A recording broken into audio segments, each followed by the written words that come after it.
Well, hello, welcome back to another episode of Finding Your Way with Lori and Tonya. We are super excited you're here with us. So if you are a first-time listener, podcaster of ours, welcome. We wholeheartedly believe that you have absolutely found us for a reason, and that there is something in this message for you. And if you're coming back for more, we are really appreciate it. We hope that whatever you have enjoyed about other episodes, that this one does something for you as well. And we ask that you share this with other people that you think could use what we are trying to explain to you guys, which is really just simply telling you where we were, where we are now, and kind of how we got here. And so it really is just a lot of tools and tricks and things that we do and that we've tried that work and don't work, and to get us where we want to be.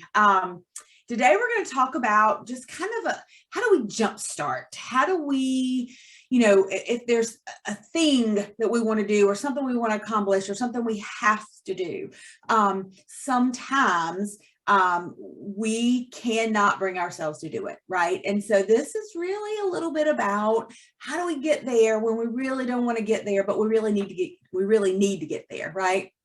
Yeah, it's sort of like a car. When your battery dies, you got to bring in the cables and jumpstart yourself, or else it's just gonna lay in it, right? Or lie in it, or whatever, however you say it. And so sometimes we get like that. I know I've been like that before, where even just struggling to get out of bed in the morning. And I think there's that time right when you wake up, when you're waking up in the morning and you're becoming conscious and your mind hadn't quite turned on yet. That's that sweet spot that you can actually do something before your mind goes in all those different directions. Or where I used to be was a very negative mind space where, my mind would turn on in the mornings, and then it would almost talk me into, it was almost like a defeated mind, where it was, I really don't want to get up today. I really don't have the energy to do this today. I really just feel sad or whatever, and just would rather lay here than get up and face the day. And I think there's some things you can do before your mind turns on that can jumpstart you. And both of us have experienced that, where maybe it's like with exercise. I know both of us have had this work for us. So don't do it now, but in the day, back in the day, used to get up and exercise at like 5 o'clock in the morning. And, that's not something you really want to do when especially if it's cold outside and its covers feel so good and it feels so warm. But I would trick my brain, not let my brain turn on, and just have my shoes right there. Sometimes I even sleep in the pants I was going to wear to the gym. And almost like in that space when the alarm went off, just do it remotely, just do it by habit of just getting up, out of the bed, put the shoes on, grab the keys, and let's go, before my mind even had a time to turn on to say, you really don't want to go to the gym. You'd rather stay here in these soft, warm covers. I know you would, because if I let my mind do that to me, I wouldn't be going. And I had made a commitment to myself. So sometimes you just have to jumpstart and take that little space before your mind can tell you differently, to just do something to get you going to what you've committed to do. That's right. And the exercise thing, I still have that, I tried to do, we have a group here, and I think they're across the country, the FIA group, and it's a bunch of ladies who meet in the mornings at 5 a.m. Well, first of all, I am not a 5 a.m. girl, and I am not an exercise girl, but much less an exercise at 5 a.m. girl. Not it. But I was going to try it. A ton of friends were talking about it. They always had so much fun with it. And so literally, I would have to put my clothes literally inside bed, not in the closet. And I would get up, and before I didn't touch the alarm, before I did anything, I literally put on my clothes and walked out the door. And it was the only way I could get there. And even now, I struggle. I've been trying to get back into exercising more and doing something every day. And so instead of taking my kid to school, I take him 2 or 3 days a week. Instead of taking him to school in my pajamas, which I am very known to do, I now get up and put my exercise clothes on, and not my Crocs that Lori loves, but my tennis shoes, so that when I pull back into my driveway, I literally don't walk back in the house. Like I don't give my mind time to say, okay, let's go make my coffee and let's go journal. Instead, I literally shut the door and walk the neighborhood. And it's tricking your mind before it can talk you out of that thing that you maybe don't have the energy to do because it's told you that, but you really want to be doing and know that you need to be doing. It also goes back to, just getting out of bed. Like I remember those days and depression and just miserable and, I just didn't have any energy and I didn't want to face it. I didn't want to adult today, right? I did not want any responsibilities. And I remember just laying in my bed and hitting the snooze and turning it off and just letting my mind go through. And finally, and I've got some family members that I've actually said this to as well. Finally, I had to stop when I knew I was in that depressive state. I had to get out of bed, like let your body move before your mind catches up. And so I just told somebody the other day, I was like, all right, you're struggling to get out of bed. I've been there. And so literally as soon as you decide that you're conscious, 5, 4, 3, 2, 1, up. Your feet need to hit the floor before your brain can start working. And as soon as you stand up and start moving, the whole day changes. And your mind hasn't gotten you back to that depressive state.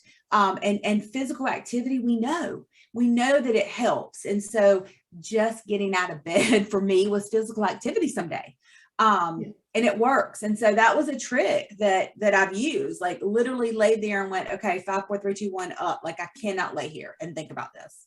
Yeah. And, I think I've shared before, I've had health problems most of my adult life. And, it's some days you feel like you're pushing through it. And some days you feel you give yourself a little bit more grace than that and be like, it's real, like it's not in your mind. But I have found that if I will at least, even if I'm not feeling well when I wake up, if I will at least get up, do my morning routine, and then if I decide that it really is too much that day, then decide after I've gotten up and brushed my teeth and washed my face and gotten in the shower and done those things that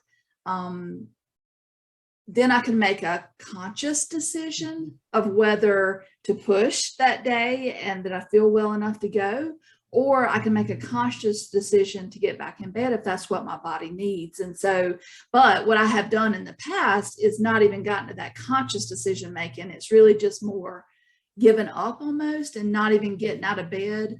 And so I have turned into a cycle. Yeah, it does turn into a cycle. And it's number one, making the commitment to 5, 4, 3, 2, 1, get up and actually really turn your brain on and make a conscious decision. And then it's truly okay if your conscious decision is to get back in bed, but you got to make it from a space of power and not a space of fear and depression and like you don't have any other choice, because that's where I was making decisions about not getting up just because I let my mind was so negative that I wouldn't even let myself believe that it could be different than that. Right. Well, and I think too, and just like you said, I mean, when you're making the conscious decision, so I think if you think about it in small chunks, like for me, it's exercising. I need it. I know I need it. It makes me feel better. I've put on a few pounds. I got to get off. Like I get it. So instead of saying, all right, I'm going to walk 5 miles every day. And that just seems so daunting and overwhelming to me.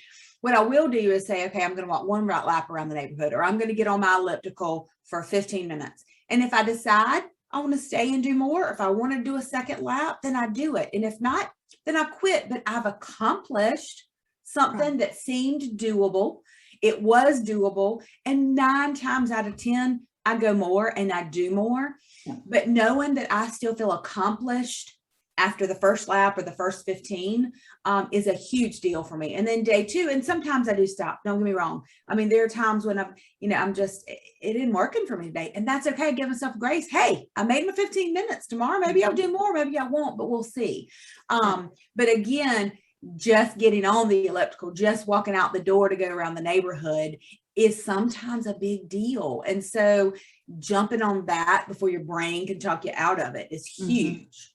I mean, it's the same thing with cleaning out a junk drawer just to do something to get started. And usually you'll keep on, or like for me, start cleaning and say, okay, for 3 minutes, I'm just going to clean. And then if I don't want to do any more after that, then I give myself the grace to not. But usually it's like, oh, well, that wasn't so bad, and I'll keep going. Or like at work, there's that book by Brian Tracy called Eat That Frog. And so the whole concept is the thing that you don't want to do the most, do that first to get it out of the way. And then everything after that just becomes a little bit easier. Mm-hmm. And, it's just taking that first step, jumpstarting yourself to at least give yourself a chance to accomplish something, getting out of bed, doing some exercise, cleaning your house, doing a big project at work, like at least giving yourself the chance before you talk yourself out of it. Well, and early on at our first retreat, we were kind of doing this work and just starting to learn, there was another lady there, and she had this huge basement. She had her own business, and she had this huge basement. And one of her blocks is she had all this product in this basement, and she was selling like a MLM that she felt really good about and she loved, but she didn't know what she had. She didn't know what she didn't have. She was ordering stuff. She was spending money. And she would pile it down there, and she needed a desk. She needed a place to work. She knew she wanted to put some time and energy, but she couldn't make herself go down those stairs. And she said for years, it had been like 2 or 3 years that she just keep putting stuff until it was piled up to the stairs. And she could not, at that point, it was an elephant, right? I mean, mm-hmm. How do you eat an elephant? One bite at a time, right? So it was the elephant. And so I remember the person, Kate, that was giving the talk said, okay, you first need to clear a path. So your first plan of action is to walk down and just move stuff out of the way and clear a path to that desk, right? And then the next day, after you clear the path the first day, the next day, you're just going to clean off the top of the desk, not the drawers, not anything, but just be able to see the desk. And so as it progressed, now I will tell you that, Lori and I talked about during that time having big chunks of time for us where we did so well. And then we had like a month, or at one point we had 3 or 4 months that we were like back into where we had come from, but it was digging ourselves out. And I do remember her saying that it probably took her 1.5 years to get it finished. But I also remember having a conversation with her once she was done, and her energy and her enlightenment and her business had taken off, and she was selling so much and she was making good money. But it took her a bite at a time because it was so daunting of a task for her. And she just needed that jump start. She just needed that, okay, I can clear a path. I don't have to remove anything from the room. Okay, I can clear the path. And then it was, I can clean the top of the desk, and then I can clean the desk drawers, and then I can clean around so I can get around the desk. And so really and truly, it's jump starting and not taking on the whole thing. So you don't have to take on your day in your mind before you get out of bed. Right. You just have to take on putting your feet on the floor and standing up. Yes. And then you take on your shower and your teeth brushing. Right. And then you take on your rituals and your coffee, and then you take on going to do what you need to do. But it's that same thing is, don't lay there and sulk about what the entire day looks like and all the things. Just think about putting your feet on the floor. It's wildly beneficial. It is. And it seems so simple, but it's not, because when you're in that mind space where it feels so daunting just to put your feet on the floor in the morning. And most of the people I know have been there at some point in their life. So it's not like this is a rare thing. I think we don't talk about it a lot because we're ashamed, but most people have experienced it, and it seems so simple. It seems like when you talk, that's why we're ashamed about it, because it's like, we can't do something this simple. What's wrong with us?